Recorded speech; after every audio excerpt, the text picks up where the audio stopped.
What's going on, 49er faithful, 49er fan, 49er gang? This is your boy Niner Gang podcast back in the building. So definitely hit that like button, hit that subscribe button, turn on the post notifications so I can keep you up to date on any and everything San Francisco 49ers. With that being said, let's get right on into it, man.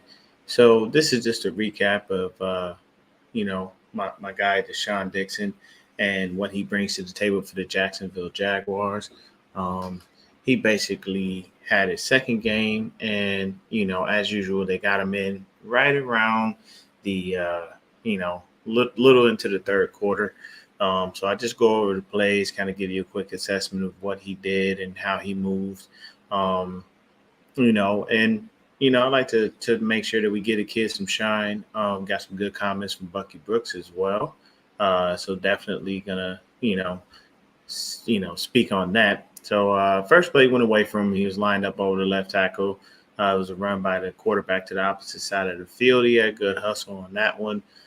Second play, he went away from him as well. Tossed to the left, out of bounds run. Third play was a run up the gut to the opposite side of the field. So if you notice one thing, it looks like a couple of those plays, basically, they're just going away from him. So there's not really ways to make a tackle on, plays that are going away from you.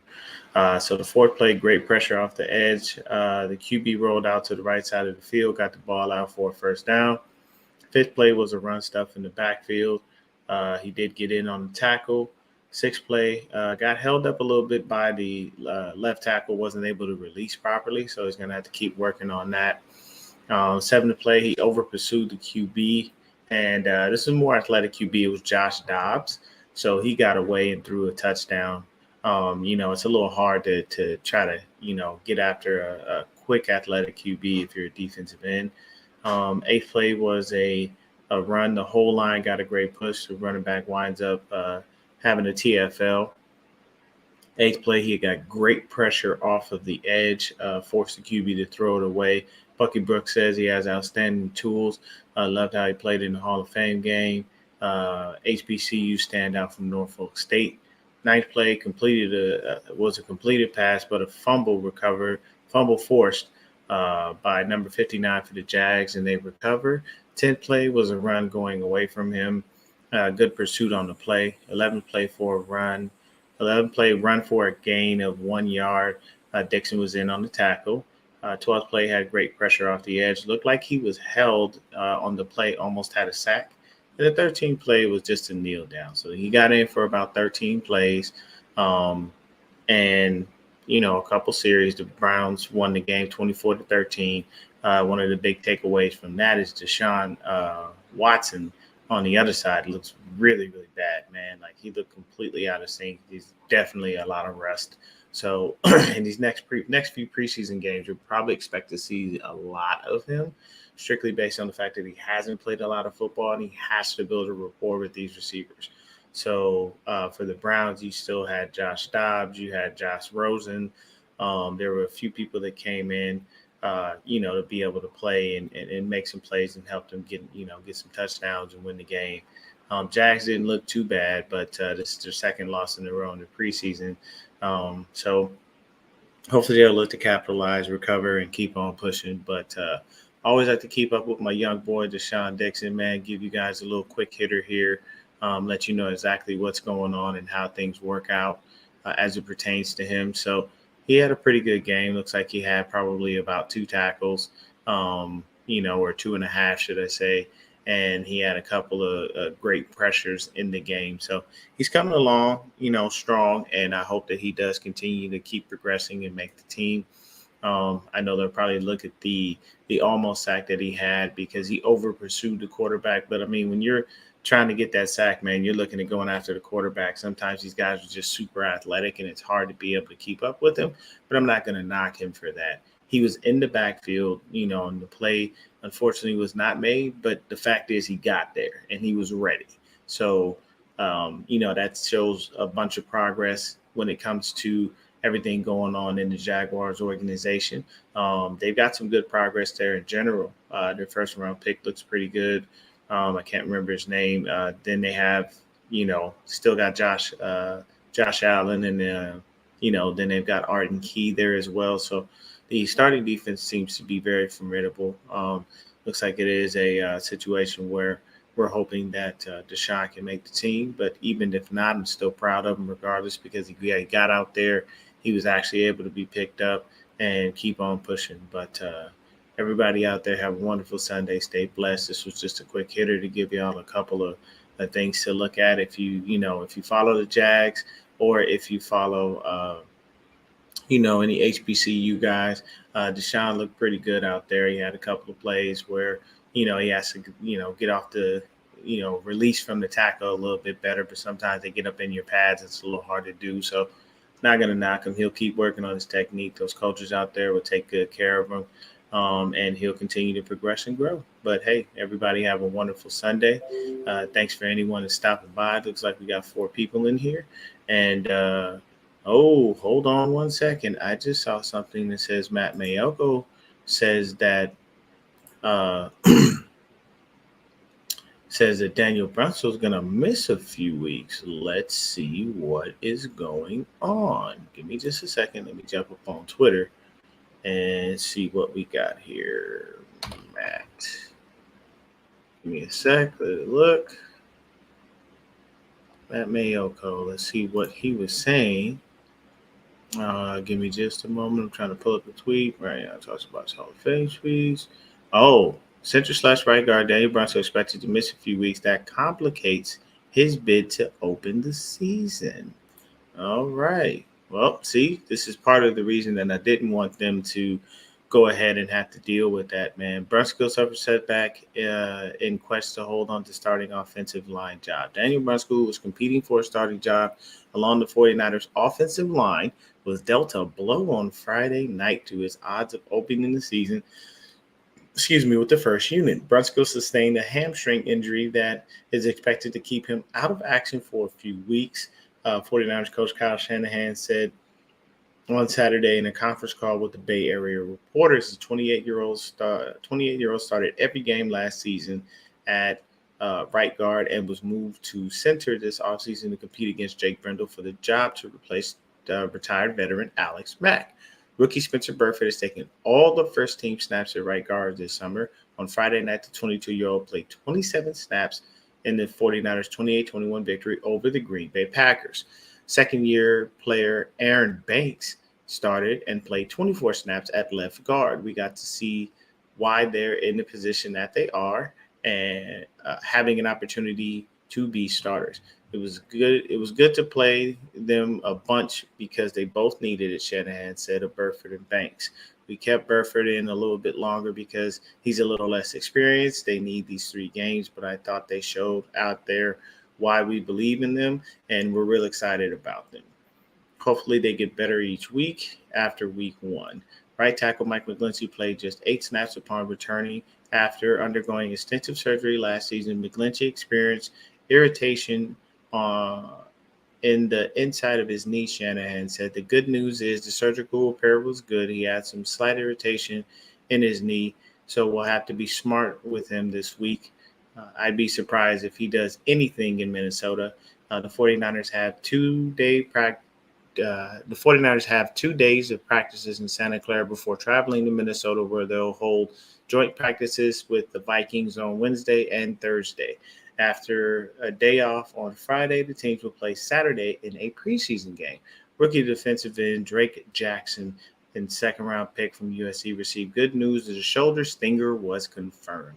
Shanahan said Jackson is expected to get back on the practice field soon. He left the game Friday in the first quarter with the injury. Defensive back Dante Johnson sustained rib cartilage fracture. He is listed as week to week.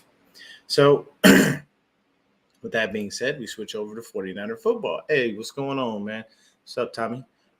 So at the end of the day, be honest with you, that bodes well for Jake Brendel. So now pretty much what I was stating is going to come to fruition. The offensive line is going to wind up being Trent Williams, Aaron Banks, Jake Brendel, now Spencer Burford, and most likely still Mike McGlinchey.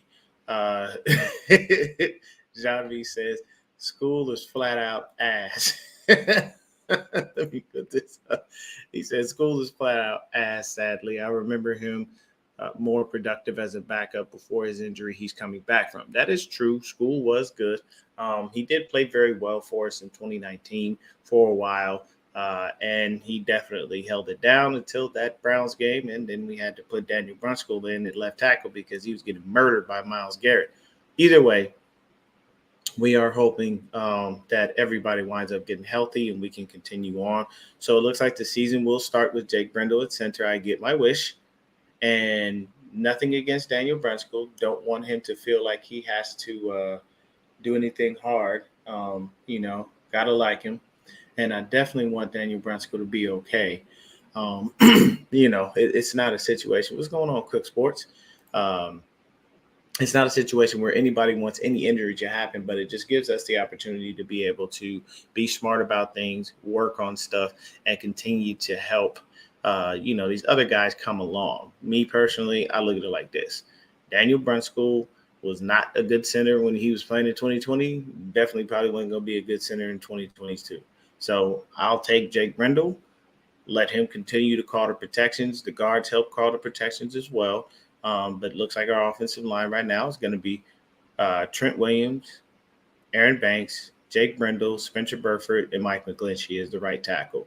With McGlinchey out, they're probably going to put Justin School in as the right tackle. Hopefully, Jalen Moore has recovered from the injury that he had, and we can see if we get him in there to be able to help us out. Either way, we should still be good. It is preseason. And we do expect McGlinchey to be fine. He did have a little bit of irritation, but I mean, that's to be expected. He's coming off an injury. What else would you want? John V says they spoke highly on Brendel at center, unless I'm mistaken. Shit, I always thought it was supposed to be him. Yes, but, Shanahan made it very clear that they were definitely going to try to make sure that they got a good competition between him and Daniel Brunskill. This leaves the door open for Jake Brendel to just rip that position away from him. And it also opens the door for any of the backup centers, anybody else that would like to play center, maybe possibly Jason Poe, probably Donovan West. West did play a few snaps the last game. So at the end of the day, you don't want anyone to be injured, but the good thing on top of this is the fact that you get what you would like to see anyway. Jake Brendel and Trey Lance have an amazing connection when it comes to the center to quarterback exchange. It is paramount to success. So I'm not going to be upset that Jake Brendel is the center. I'm happy. At the end of the day, I would rather have him be able to, get the ball snapped from a guy that he, is familiar with than to have to continue to build continuity with a brand new person that he's never had to take a snap from. So those injuries seem to be okay. To sum it all up, Mike McGlinchey will most likely be fine. They'll probably just continue to, monitor him, monitor the recovery from the surgery that he had, and make sure he's okay to be able to go for week 1 if need be. We only play 3 preseason games anyway, and you probably want to get a look at the other tackles and see what they have to offer at that position, because you already know what McGlinchey brings, even though you're trying to help him knock a little bit of the rust off before the season starts. When it comes down to Drake Jackson, that's fantastic news. We all were worried when he went down and he didn't necessarily get up. Plus, he went into the blue tent and he went into the locker room. So that's even scarier. But at the end of the day, he was okay. Everything worked out for him, and we're good to go. And then with Daniel Brunskill, I mean, it kind of is what it is. He had some knee tendonitis, which is why he didn't practice all offseason outside of training camp. And now you see what's happening with him, and it's a situation where he's going to just be a little frustrated as far as that's concerned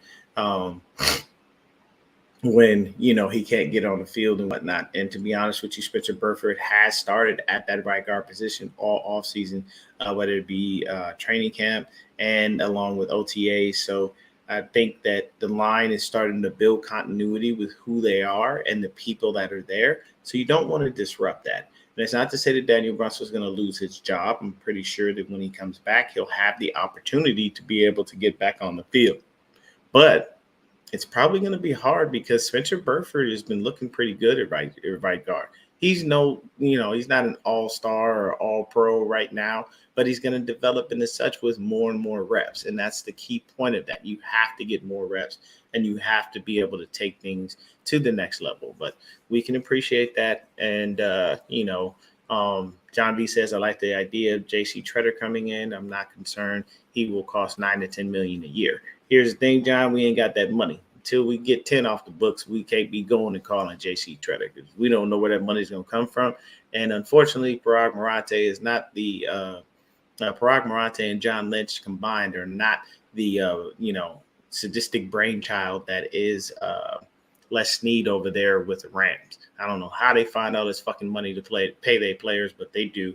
If they had any of that in them, they would have definitely done so by now. But once we can get 10 off the books, we'll see what happens. There's still a couple of destinations that possibly could take him. The Zach Wilson situation is still, it's good. Nothing is wrong. He didn't tear an ACL. They said it was a bone bruise. So he'll probably be out for a few weeks. They'll probably just sit him the rest of the preseason, let him heal up and keep on pushing. Plus, they had Joe Flacco as a backup, so I definitely don't think they would have called either way. Just because, they probably feel comfortable enough to roll with Joe Flacco. They know they're not going to the Super Bowl this year, so no point in wasting $26 million on a quarterback that's not going to take you anywhere, especially if you have a porous offensive line. That's the whole point of it. Jimmy has to have things perfect around him for things to work in the right way, and we all know that if it doesn't, he just becomes mediocre. It would be nice for him to reunite with Saleh, but it is what it is. So barring a injury to a starting quarterback, we may just wind up cutting him on the last day. But either way, Herman Cruz, Rams owner, has more money. That's why. Well, it doesn't matter about the money, Herman. The issue is you still have to work within the salary cap.